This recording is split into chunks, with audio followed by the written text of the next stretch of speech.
flight crashed in Kazakhstan on Christmas Day. Miraculously, nearly 30 people survived, including 2 children, after the plane was seen dramatically gaining and then losing altitude before crashing. It was flying in from the capital of Azerbaijan to Russia, but airport officials say the flight was diverted because of fog. The plane then collided with birds and then was diverted to Kazakhstan because of an emergency on board. This is according to a preliminary investigation by Russian authorities.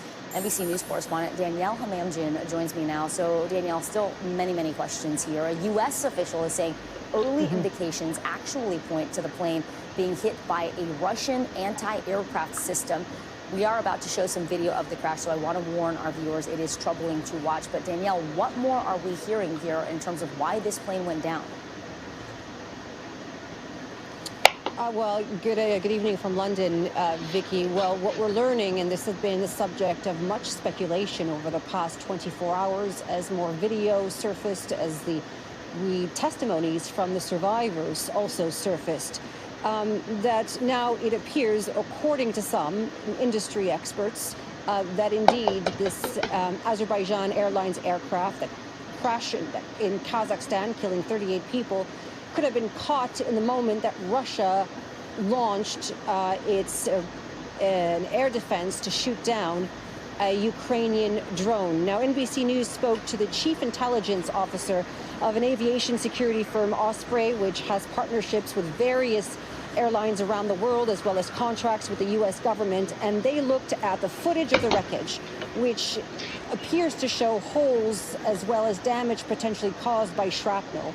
They looked at the footage filmed on board the flight as it was still in the air. They examined the airspace at the time of the event, and they also listened to the testimonies of the survivors, who say that they heard a loud explosion and that they saw shrapnel pass through the fuselage in the cabin area.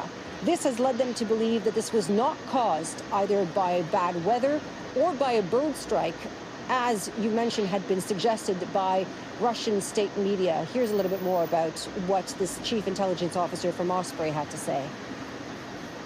Follow-on video examination of the wreckage and circumstances surrounding the airspace security environment in southwest Russia leads Osprey to assess that the flight was likely shot down by a Russian air defense system. And so that question was put to the Kremlin, and a spokesperson for the Kremlin, Dmitry Peskov, said that the investigation is still underway and that it would be incorrect, he said, to make any hypotheses before this investigation is complete. Vicky. Well, Danielle, as you mentioned, 38 people killed, but nearly 30 people did manage to survive this crash. Do we know anything more about the extent of the injuries here? It is remarkable footage to see some of those passengers stumble out of the crash site on their feet, walking away. We know, of course, that among the dead, there are citizens of Kazakhstan, Russia, and Azerbaijan. Of those who were injured, most of them were taken to the hospital, 11 in intensive care, 2 in critical condition. So it doesn't seem like the death toll will likely rise, at least for now. But some flights already expected to go back to Azerbaijan with some of the survivors, 14, I think. But worth remembering, 2 of the survivors are children, Vicky. Pretty remarkable.